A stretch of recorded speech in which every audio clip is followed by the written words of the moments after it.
Oke, Assalamualaikum warahmatullahi wabarakatuh. Perkenalkan, aku Zara. Kali ini aku pengen berbagi materi tentang patofisiologi penyakit jantung bawaan atau penyakit jantung kongenital. Kita biasa bilang itu PJB atau PJK. Gitu. Yang pertama kita ke definisi dulu ya, sebelum kita masuk ke patofisiologi. Jadi definisi untuk penyakit jantung bawaan atau PJB itu adalah kelainan. Nah, kelainannya ini tuh berupa malformasi. Jadi kesalahan pembentukan yang terjadi di jantung atau pembuluh darah.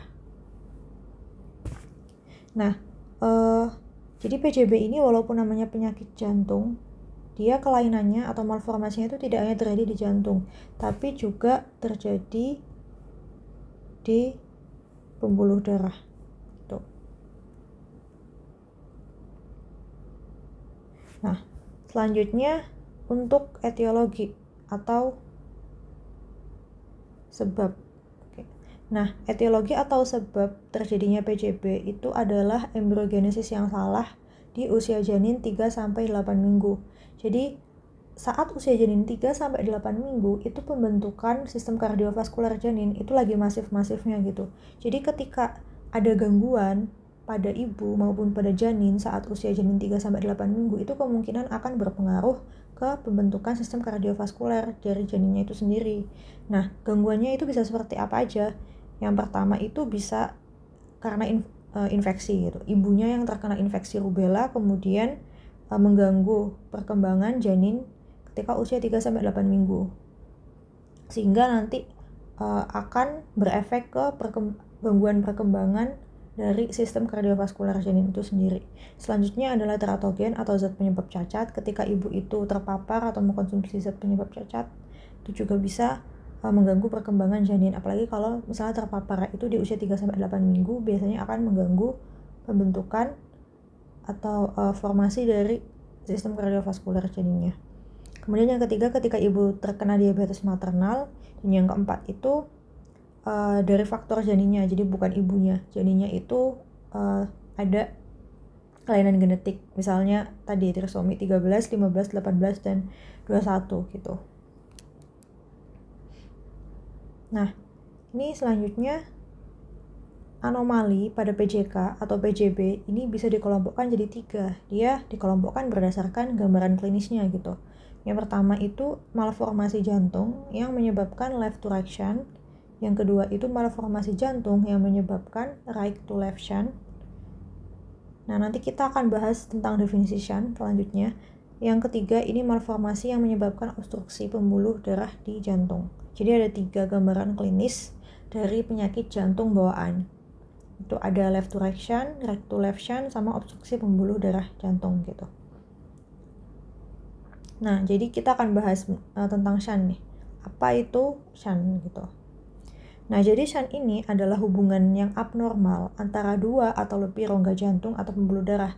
Jadi, misalnya gini nih, atrium sebelah kiri sama atrium sebelah kanan itu normalnya mereka nggak punya hubungan, nggak ada hubungannya gitu.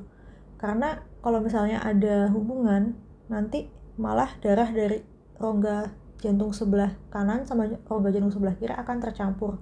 CO2 sama O2 akan tercampur. Jadi itu nanti malah menyebabkan ketidakseimbangan hemodinamik gitu. Jadi itu contohnya. Untuk hubungan yang abnormal itu misalnya ada hubungan antara ventrikel kanan sama ventrikel kiri, padahal yang normal harusnya nggak ada. Nah, kalau misalnya ada hubungan kayak gitu, itu nanti disebut sebagai shunt gitu. Nah, nanti next bakal ada gambarnya. Tapi sebelum kita bahas tentang shunt, kita kudu paham dulu fisiologi normal dari gimana cara jantung itu mensirkulasikan darah dari seluruh tubuh ke paru kayak gitu. Nah, di sini kita bakal bahas hal basic terkait dengan tadi bagaimana jantung bekerja gitu buat mengalirkan darah. Nah, yang pertama kita warnain aja nih yang sebelah kanan. Ini aku warnain warna biru, yang artinya dia itu untuk area sebelah kanan ini mengandung darah yang kayak CO2. Ini kayak CO2 ya.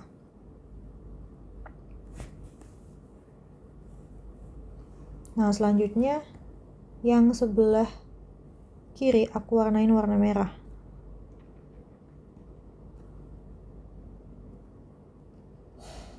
Ini anggap aja dia kaya dengan O2 gitu.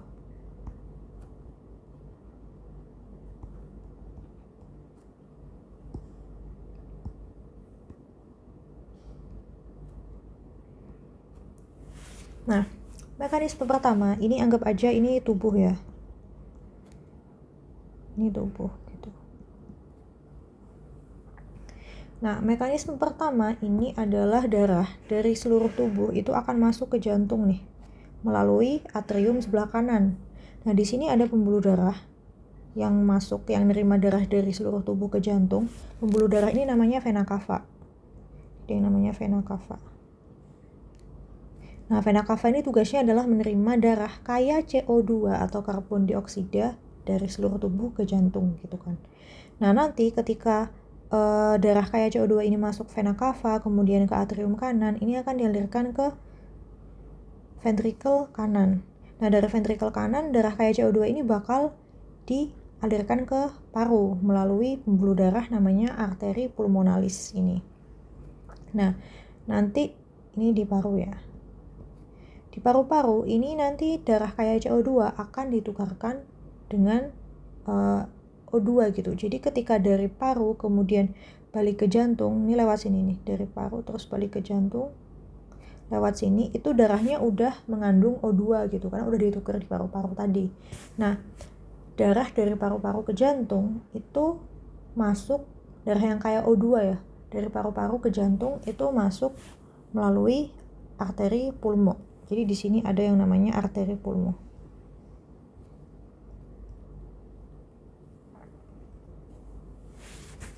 Nah, nanti dari arteri pulmonalis ini darah akan masuk ke atrium sebelah kiri gitu. Terus kemudian dialirkan ke atrium sebelah kanan, ke ventrikel sebelah kanan, ventrikel sebelah kiri, Terus kemudian bakal dialirkan ke seluruh tubuh melalui pembuluh arteri paling besar yang ada di tubuh kita, namanya adalah aorta gitu. Setelah dari ventrikel kiri. Jadi dari sini kita udah paham nih, kalau misalnya bagian jantung ini yang sebelah kanan atau right itu berarti dia kaya dengan CO2. Sedangkan bagian jantung yang sebelah kiri atau yang left ini kaya dengan O2 gitu. Nah, terus mungkin ada sedikit tips nih buat yang masih sering lupa gitu.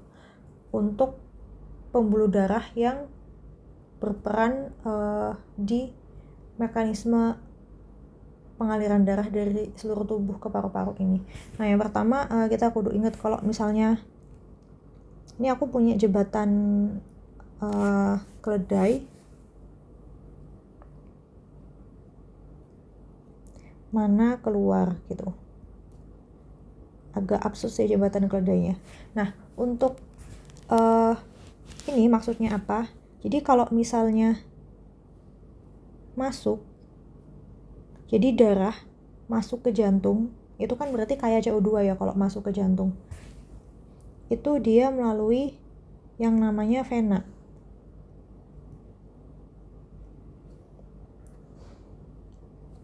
Nah ini, jadi semua darah yang masuk ke jantung itu pasti lewat pembuluh darah vena gitu. Kalau misalnya masuknya dari seluruh tubuh berarti vena cava. Tapi kalau masuk ke jantung dari paru-paru berarti vena pulmonalis gitu aja. Nah, terus keluar. Keluar ini maksudnya apa? Jadi keluar jantung berarti kan ini kayak O2 ya. Itu arteri. Ini cuma buat inget-inget aja. Kalau misalnya nanti teman-teman gampang lupa nama-nama pembuluh darahnya, misalnya untuk menerima darah kaya CO2 dari seluruh tubuh itu lewat pembuluh darah mana gitu. Kalau misalnya ini aku ingat-ingatnya pakai jembatan keledai ini. Jadi kalau misalnya keluar ini pasti dia dari pembuluh darah arteri gitu. Melalui pembuluh darah arteri. Jadi kalau misalnya keluarnya itu ke paru berarti arteri pulmo, tapi kalau keluarnya ke seluruh tubuh berarti aorta atau arteri yang paling besar ada di tubuh kita gitu. Jadi misal ada soal kayak ditanyain darah kaya O2 dari jantung akan dialirkan ke seluruh tubuh melalui pembuluh darah apa, berarti kita langsung jawab aja dari melalui pembuluh darah aorta gitu kan. Nah mungkin ini sedikit tips. Terus lanjut ya, jadi ini untuk fisiologi dasar tentang mekanisme aliran darah manusia yang melibatkan jantung gitu. Nah selanjutnya kita ke patofisiologi atau fisiologi yang abnormal. Nah ini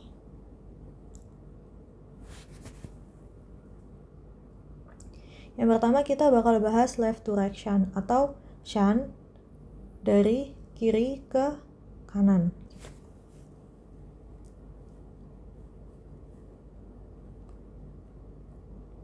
Nah, left to right shunt atau shunt dari kiri ke kanan ini adalah shunt yang paling sering terjadi. Shunt jenis ini gitu. Nah, untuk shunt jenis ini itu sebenarnya dia melibatkan 3 defek. Yang pertama defek septum jantung di area atrium, jadi kita bilangnya DSA atau defek septum atrium. Kemudian yang kedua itu defek di area ventricle atau kita sebutnya DSV, defek septum ventricle. Kemudian selanjutnya ada DAP atau ductus arteri patent. Nah, 3 kelainan ini, defek di atrium, di ventricle, sama ductus arteri patent ini bisa menyebabkan shunt dari sebelah kiri ke sebelah kanan gitu. Nah ini aku bakal coret-coret untuk gambarnya. Tadi ini ya, ini kan dia kayak dengan CO2.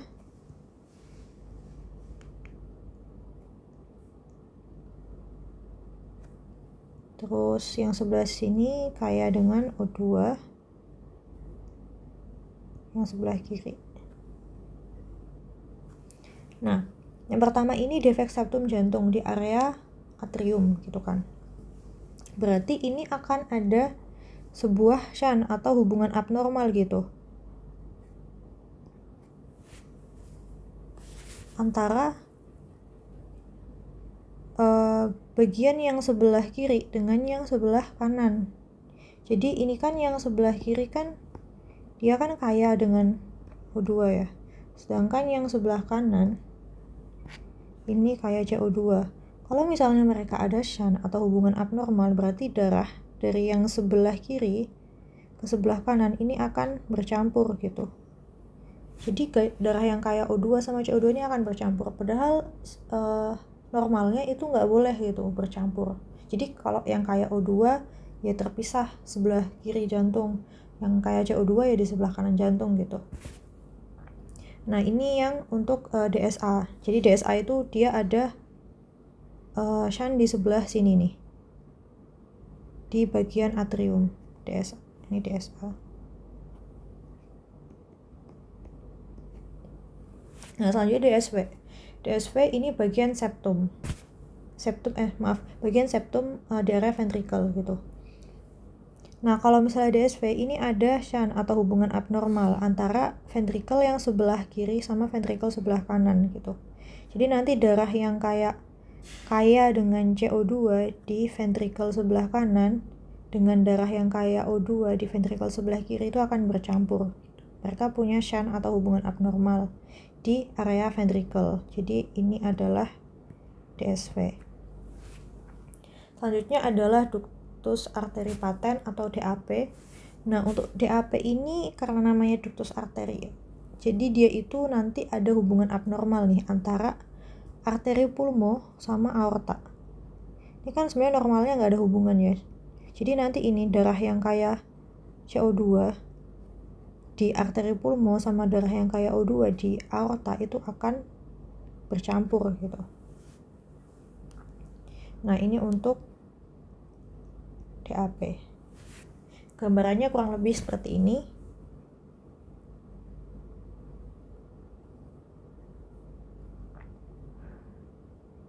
Nah, selanjutnya manifestasi klinis nih.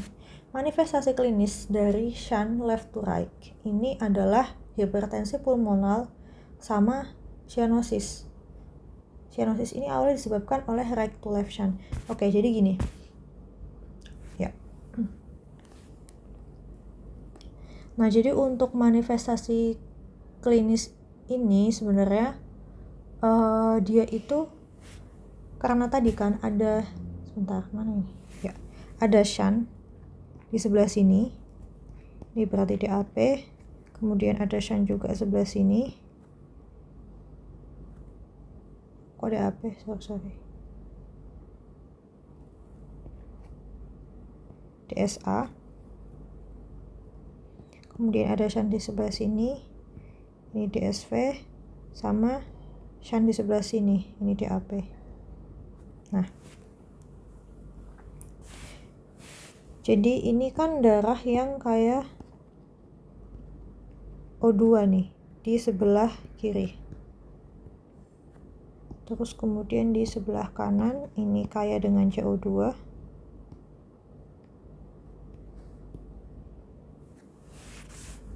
Nah, ini akan bercampur gitu karena mereka punya shunt di sini. Jadi akan bercampur ini yang merah sama yang biru gitu kan. Nah, ketika misalnya darah ini bercampur, jadi kan dia nanti itu aliran darah ke paru bakal naik secara terus-menerus gitu. Karena dari sebelah kiri ini akan masuk ke kanan gitu. Atau yang kayak O2 akan masuk ke yang CO2. Jadi dari tekanan yang tinggi ke tekanan yang rendah. Yang sebelah kiri ini tekanannya cenderung tinggi, kemudian yang area sebelah kanan ini tekanannya cenderung rendah. Makanya darah kalau misalnya ada shunt itu cenderung mengalir dari sebelah kiri ke sebelah kanan gitu. Nah, ketika darah itu malah berkumpul di area kanan jantung, nanti pasti beban arteri pulmo ini akan naik gitu kan. Jadi dia itu aliran darah ke paru, ini kan aliran darah ke paru nih. Ini akan naik terus-menerus. Terus kemudian tekanan di sini akan naik juga di arteri pulmo ini. Ketika tekanan di arteri pulmo ini naik, nanti bisa menghasilkan yang namanya hipertensi gitu kan. Hipertensi tekanan darah tinggi maksudnya. Namanya hipertensi pulmonalis karena terjadi di area arteri pulmonalis gitu. Nah, lama-lama ini kan nanti jadi tekanan di sisi sebelah kanan itu akan besar gitu dibandingkan dengan sisi sebelah kiri. Kiri ini kecil malahan. Nah, karena sisi sebelah kanan itu tekanannya besar, kemudian sisi sebelah kiri itu tekanannya kecil, nanti malah balik lagi. Jadi awalnya tadi yang kiri tekanannya besar, kanan tekanannya kecil, terus ada shunt, jadi sebelah kiri masuk ke sebelah kanan semua, ternyata di sebelah kanan tekanannya naik juga gitu. Ujung-ujungnya tekanan sebelah kanan jadi lebih gede ketimbang sebelah kiri, nanti malah aliran balik lagi kayak gini. Nah, kalau udah aliran balik lagi, nanti jenisnya bakal jadi right to left shunt, bukan left to right, tapi malah jadi right to left.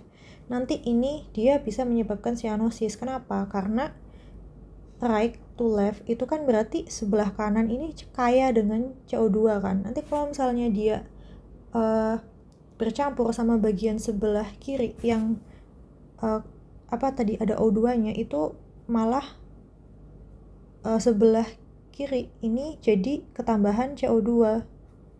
Padahal sebelah kiri ini kan dia tugasnya untuk mengalirkan darah ke seluruh tubuh. Jadi secara sistemik tubuh itu akan menerima darah yang banyak CO2-nya. Makanya nanti manifestasi klinis atau kita ngelihat orang yang right to left shunt itu badannya jadi biru semua karena tadi darahnya dia mengandung banyak CO2. Nah, gitu. Terus selanjutnya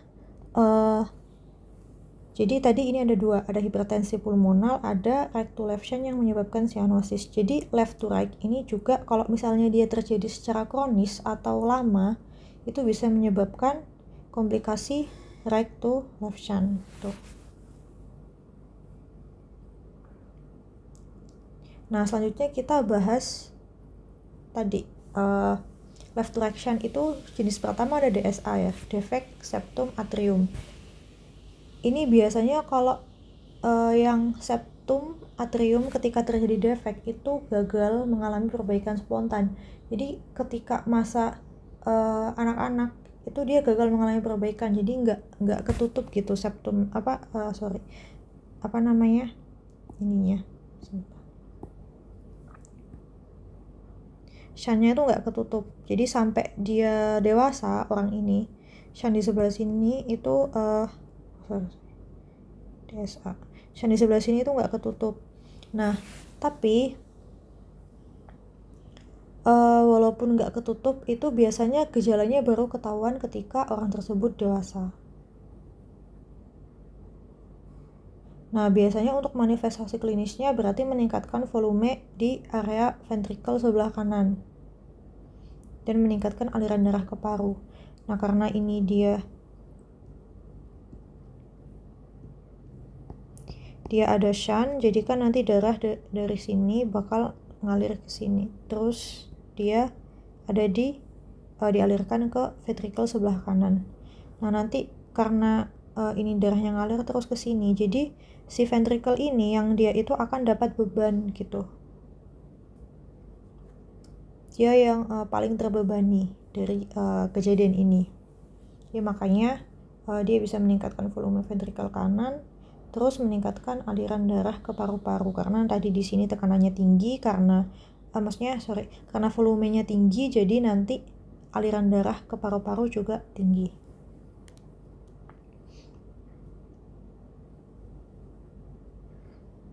Selanjutnya ada DSV sama DAP.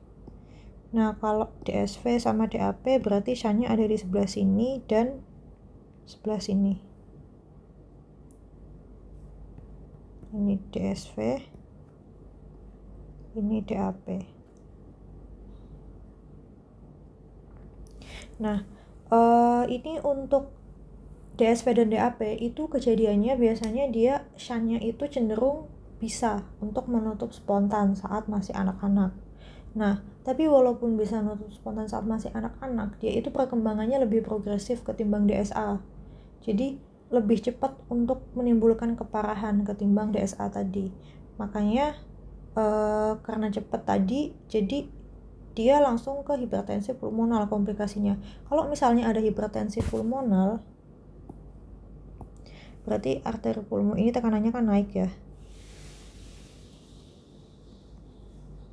Pressure-nya naik. Nah, ini biasanya akan terjadi gagal ventrikel kanan gitu. Dia kolaps ventrikel kanannya karena tekanan dari sini. Nah, ini terlalu tinggi, jadi tekanan di sini tinggi, terus habis itu tekanan di sini juga tinggi, akhirnya si ventrikel kanan ini kolaps. Kalau misalnya udah terjadi hipertensi pulmonal, ini kemungkinan selamatnya lebih kecil tuh. Jadi harus operasi sesegera mungkin. Oke. Next ya, ini tadi kita udah ngomongin tentang left to right shunt. Sekarang kita ngomongin right to left shunt. Tuh. Nah, untuk kelainan right to left shunt, jadi shunt ini tuh terbagi dari dua gitu. Ada tetralogi Fallot sama transposisi pembuluh darah besar. Nah, ini aku masih di sini ada gambar, tapi ini gambarnya jantung normal.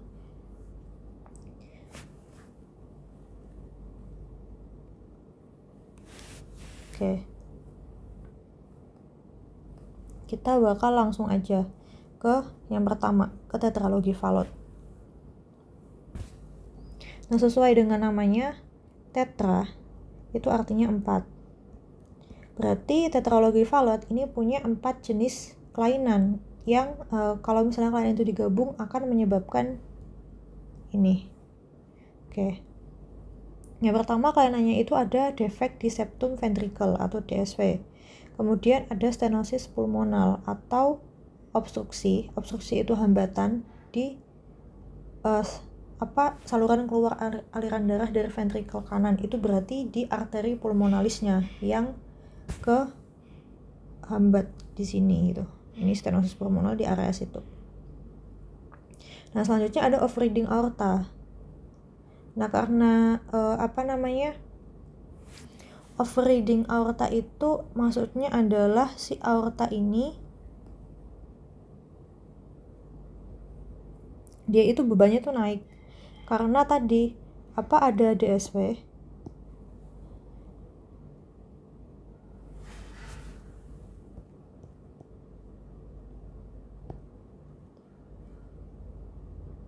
Nah, ada DSV, jadi aliran darah right to left shunt ini awalnya dari sebelah kiri ke sebelah kanan ya tadi, yang left to right shunt itu dia terjadi terus menerus gitu, parah left to right shuntnya, akhirnya terjadi aliran balik dari sebelah kanan ke kiri. Nah, ketika terjadi aliran balik itu berarti nanti si aorta ini pasti bebannya akan naik kan, karena kalau misalnya udah dari ventricle sebelah kiri berarti nanti alirannya bakal ke aorta, sedangkan ini ada shunt di sebelah sini, jadi nanti darah dari kanan bakal mengalir ke kiri dan kemudian beban si aortanya ini akan naik gitu. Beban si aortanya naik, jadi dia akan overreading, bentuknya nanti jadi beda gitu, nggak kayak bentuk aorta normal. Terus ini untuk yang keempat, ini ada hipertrofi ventrikel kanan.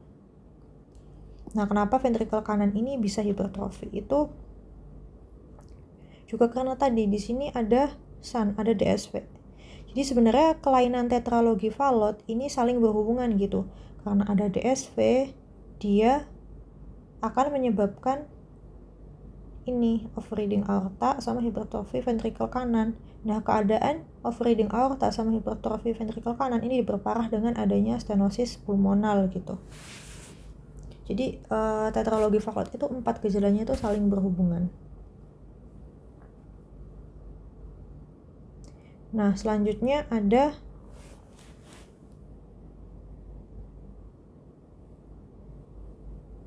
ini, transposisi arteri besar. Jadi setelah tetralogi Fallot ini ada juga transposisi arteri besar. Jadi transposisi ini maksudnya adalah dia itu arteri besar. Arteri besar di situ maksudnya aorta ya. Arteri besar itu sama aja kayak aorta. Nah, ini ada koneksi yang salah dari si ventricle ke pembuluh darah. Jadi bentar.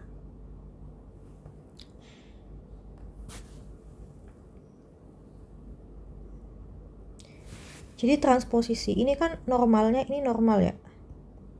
Normalnya itu bentuk jantung kayak gini gitu. Tapi ketika dia ada kelainan transposisi arteri besar, aorta itu dia nggak berhubungan dengan left ventricle, tapi aorta itu dia akan berhubungan ke right ventricle gitu. Jadi dia transposisi, sedangkan si arteri pulmo yang harusnya berhubungan dengan right ventricle itu malah berhubungan sama left ventricle. Jadi kebalik gitu.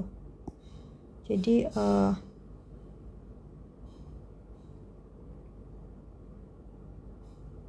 nanti gambarnya akan kayak gini.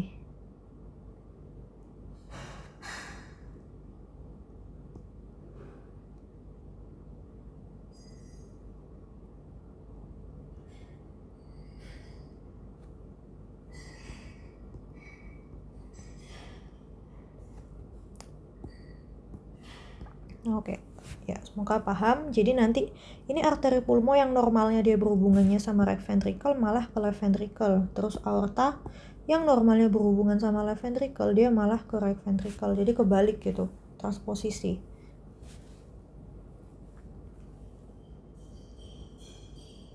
Nah, ini manifestasi klinisnya biasanya berupa sianosis. Tapi sianosis ini dia bergantung ke 3 hal gitu. Jadi sebenarnya untuk kelainan-kelainan right to left shunt ini semuanya bisa berupa sianosis. Cuma tadi sebentar kita balik ke tetralogi Fallot. Nah, untuk tetralogi Fallot sendiri ini dia manifestasi klinisnya itu dibedakan. Jadi kalau misalnya ketika stenosis pulmonalnya ini nggak terlalu parah, coba sini aja ya, jadi ringan, itu biasanya dia nggak ada sianosis, atau sianosisnya itu nggak progresif gitu, nggak terjadi secara dini, tapi kemungkinan besar akan ada komplikasi hipertensi pulmonal. Nah, sedangkan kalau sianosisnya parah, itu hipertensi pulmonalnya nggak ada. Tapi sianosisnya akan terjadi secara cepat, progresif, terjadi secara dini gitu. Kenapa? Karena sebenarnya keadaan stenosis pulmonal ini dia itu melindungi arteri pulmo dari kelebihan tekanan. Ini harusnya warna ini. Nah, stenosis pulmo ini dia melindungi si arteri pulmo ini dari kelebihan tekanan gitu. Jadi mencegah adanya hipertensi pulmonal. Makanya manifestasi klinisnya kalau misalnya dia itu stenosis pulmonalnya parah, dia nggak ada hipertensi pulmonal, tapi dia pasti akan mengalami sianosis secara dini gitu. Lebih bahaya yang mana? Dua-duanya sama-sama berbahaya. Oke. Tadi ya, ini untuk tadi transportasi arteri besar. Jadi ini juga manifestasi klinisnya sama kayak right to left shunt yang sebelumnya, kayak tetralogi Fallot, dia juga bisa sianosis. Tapi ini tergantung kebesaran aliran darahnya, derajat hipoksia, sama kemampuan si ventrikel kanan buat mempertahankan tekanan sistemik gitu. Jadi karena tadi ini kan tadi dia transposisi ya. Jadi si aorta ini dia berhubungannya ke sini nih malahan. Nah, berarti kan darah yang dari ventrikel kanan itu akan dialirkan ke seluruh tubuh malahan. Harusnya kan dari yang ventrikel kiri yang dialirkan ke seluruh tubuh. Nah, kalau misalnya si ventrikel kanan ini dia belum kolaps dan dia bisa mempertahankan tekanan sistemik, maksudnya tekanan seluruh tubuh, berarti keadaan sianosisnya ini nggak akan separah itu gitu. Jadi tergantung sama si ventrikel kanannya.